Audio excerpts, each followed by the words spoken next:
Welcome to the Maturity Project. I'm your host, Chad Everbroshears. If you've been a member of the channel, welcome back. If this is new to you, welcome. Talk about maturity, 8 different areas. I'm going through the process of really discovering a lot in life, right? And that's the whole thing that we all go through in life. And we all have our own unique experiences.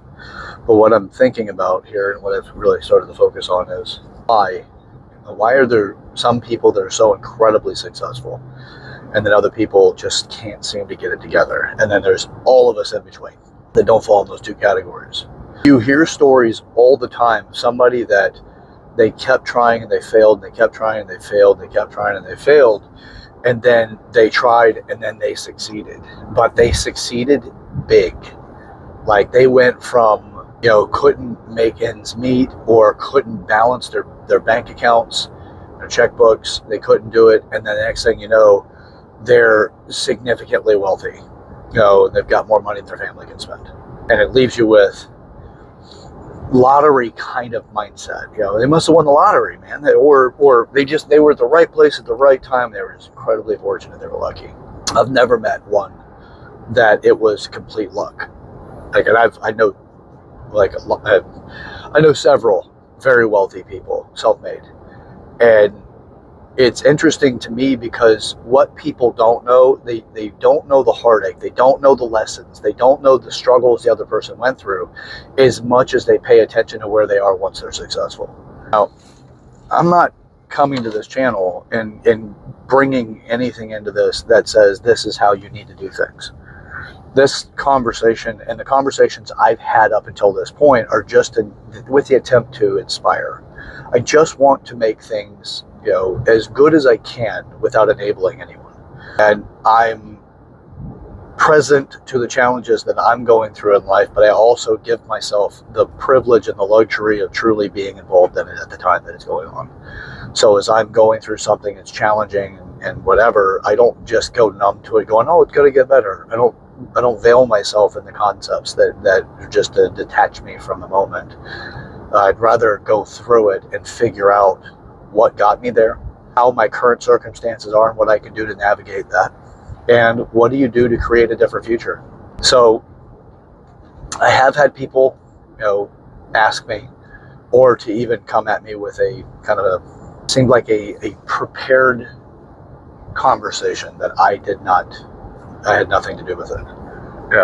Where like, how dare you give somebody advice or give people some false hope or something like that. And I've heard it from several people. And my simple statement about that is this: if we only let the person that somebody else says is qualified to speak about life, if we only let that person or that series of people have conversations, do you realize what that would do to the economy of that type of economy, the economy of development? You would pay significant amounts of money because they would have it locked up. They would have the monopoly locked up, or they would make it into a monopoly. The thing about what I do is if the experiences that I've had in life have value enough to get you to see something different, another perspective, more opportunities, another pathway, or perseverance and wherewithal, stand against the challenge. The lesson because all challenges are lessons, all of them. They all are. It's not a lesson all in one and that's it. That's the only purpose for it, the only reason for it. It's an outcome to the struggle, to the challenge. It's a lesson. If you omit that, then you are omitting the opportunity for growth. A lot of people play video games. I'm not centric on that as much. I've played them occasionally. I play them now. I really don't much though. And I can't tell you the last time I actually turned on one of my gaming systems because I've got other things to do. And I really enjoy research, learning, and developing, and writing and all that. That's actually a great and favorite pastime of mine. So I enjoy that more than I do, playing games now. But in the gaming world, play through different levels and different things, you gain experience points. And then you can spend those experience points on specific attributes so that your character becomes more capable in the environment you're playing the character in. So it's a way of leveling it up. And it's got a lot of benefits and keeping people engaged, stuff like that. If I just keep going a little bit longer, I'll level up again. But imagine that you actually looked at life that way, and you looked at the challenge you're going through and tell yourself, I just have to get through this level of challenge. I just got to get through this thing right now, this video game boss, for the level. And once I get past it, I'm going to get these attributes, and I'm going to be that much more capable of navigating and taking on life's challenges. It is a lot like that.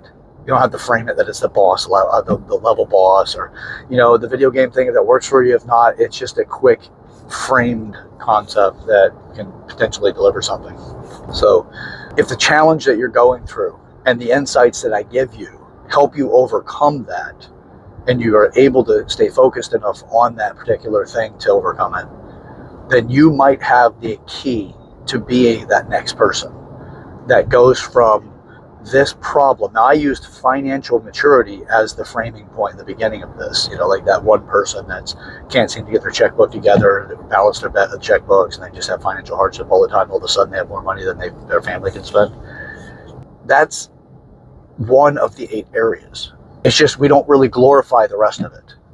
Like things that we don't really care that much about is politics. We don't care that much about money, how much money is associated with the person specifically. We care more about how many people are going to vote for that person. And that's more something that we're caring about than it is about the money that the person raises. Now, there's a lot of reasons to care about how much money the person raises, but that's not what's in center focus when people are typically talking about politics. They're more talking about what the person, like what they could potentially do when they're elected, who's following them, who's their types of supporters, that kind of stuff.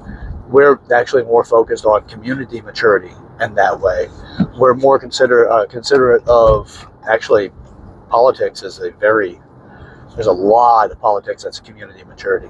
Got a few other variables, but they add credibility to that community value. Like money in business and things. If you run a successful business, you can speak about helping people, being elected as a business person or whatever, then, that gives credibility. Religion, spirituality can play a role in it as well, but it's typically not the main focus. It's community itself. It's the main focus because you're there to represent a population of people, how that person is. So with that, that's a community concept. People get smaller worlds, and the smaller your world is, the more jealous of others you are. So if you want to find out how small the world is that you live in, just one of the things you can do is question how often you get jealous about something. How often you see somebody do something and you're just envious of it or jealous of it. That could be a good measurement for you. But life's about experiences. My son has taught me a lot. He's 2.5 years old. I don't have that framework to go by with what gives you the right to speak to other people. That to me it's more of a slave mindset. It's I have to obey the authority, and the rest of you, if you try to get off the plantation, you're the enemy. It's a really small world to live in, and I'm not chastising the person or persons that have said this to me in the past as much as it is like a perspective to entertain, to potentially have a different outcome for yourself, because that's a small world for you to live in. I'm not going to sit there and tell my son that there's nothing he can teach me as he's trying to show me something. Yeah, he's going to probably show me a lot of what I already know, but he's teaching me how he learns. He's teaching me other things, not necessarily teaching me the subject that he's showing me. He's teaching me other things. So you can always learn from anyone and everyone, but it's up to you and how your radar works for learning. Because you can be the next success story that I'm talking about, like with the person that's never been able to get their money together and then all of a sudden they're incredibly wealthy because they learned something that was missing. It's the piece that was missing of the puzzle. Now they're well adjusted for what's available for the future.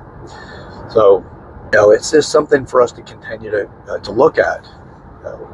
What does it take to make the success of what we're after?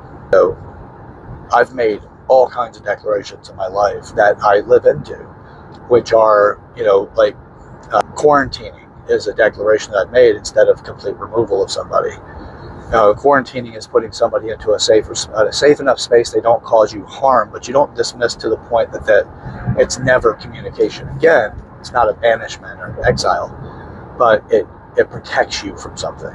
You're learning lessons as you've pulled yourself far enough away from whomever it is that you need to quarantine, because there's market value in everything about them. It just doesn't necessarily show up whenever your resources are being challenged, whether that's your affection, it's your knowledge, it's your time, it's your money, it's business acquaintances, it's your ability to put together structures in business. It's a part of your, perhaps you've introduced them to your purpose and they've squandered it, or they've done something to, really cause harm or hardship there. By the way, when you quarantine, doesn't mean that you're friends either. It just means that that's somebody to study. And it does mean that, I wouldn't make them your enemy necessarily, but, some people, the category is there for a damn good reason. But you can hold them in a position that's more of an acquaintance, or, they're a sparring partner. It's somebody that you go in, because I've done a lot of martial arts too, you go in and you have a sparring partner. You don't have to like the person. That person's job is to make you better. They're sparring with you to make you better as they improve their own skill sets. Same thing, if you've got to remove somebody from your life, in the way of quarantining, you just make them a sparring partner. But you get the exposure that doesn't cause you excessive harm. So you get enough distance, you quarantine them away from certain resources so it doesn't cause any more, negatives that would be something you wouldn't be able to easily replenish. So, well, all right, learn from everyone. You really can do anything. You are the power in your life. You're significantly powerful. And this is not the esoteric, flu nonsense. Legitimately, the human being as a species, is just as individual or as a species, we're capable of so much. Problem is that the majority of us just don't realize it, or you have things about the future that you want to see that you cannot bring to fruition because you don't know how. And that's just a process of learning. If you're not the smartest person in the room, then get to learning. If you've got a learning disability, which apparently I do, but then again, I think that's a dime a dozen. You got opportunities there too, man. You just learn your style of learning. That's it. People with autism do that all the time. They get their style of learning, and that works incredibly well for them. It doesn't make them less functional in society. It's just they get their own style of learning. We all have that. I unlocked my abilities to learn as far as excel at learning after high school, but it wasn't during my primary school, though, not at all. I did fairly well in elementary. Middle school dropped off a bit, and I was a horrible student in high school because I wasn't engaged. They didn't reach me well, and I'm not getting on to them about it. It's like, how do you make an educational system that works for everybody? It's not an easy task. So anyway, that's it for today.